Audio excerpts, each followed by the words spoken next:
Not every car is a success. Some change the game, while others crash and burn hard. From bizarre designs to epic engineering fails, these cars flopped so badly they became legends. For all the wrong reasons. Buckle up, because today we're counting down the top 5 biggest car flops in US history. At number 5 is the Ford Edsel. Ford spent a massive $250 million hyping it up, convinced it would be the next big thing. But when it hit the streets, people were not impressed. The front grille looked downright weird. Some even said it resembled a toilet seat. Add in quality issues, a high price, and a recession, and the Edsel never stood a chance. After just 3 years, Ford pulled the plug, losing the equivalent of $3 billion today. At number 4, the DeLorean DMC-12. Yes, the car from Back to the Future, but in reality, this thing was a disaster. The stainless steel body looked cool, but under the hood, a weak, underpowered engine that made it painfully slow. Worse, it was way too expensive, costing about $80,000 in today's money. Then, just when things couldn't get worse, company founder John DeLorean got caught in an FBI drug sting. The car lasted just 2 years before it was gone forever. Number 3 is the Pontiac Aztek.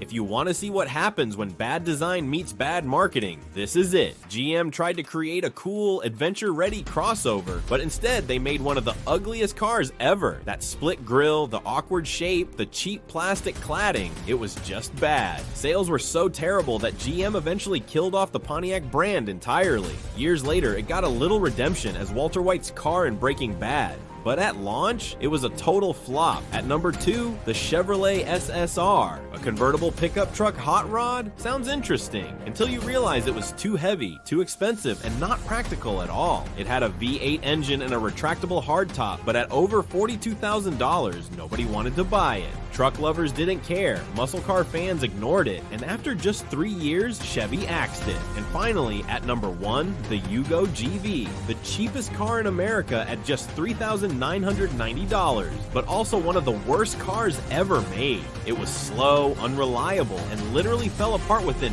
months. Some Yugos even lost steering while driving. It was so bad it became a running joke. By the early 90s, it was completely wiped off the market, leaving behind a legacy as one of the biggest automotive disasters in history. And that's a wrap on the biggest car flops of all time. Which one do you think was the worst? Drop a comment below, hit like, and don't forget to subscribe for more crazy car stories. Thanks for watching, and I'll see you in the next one.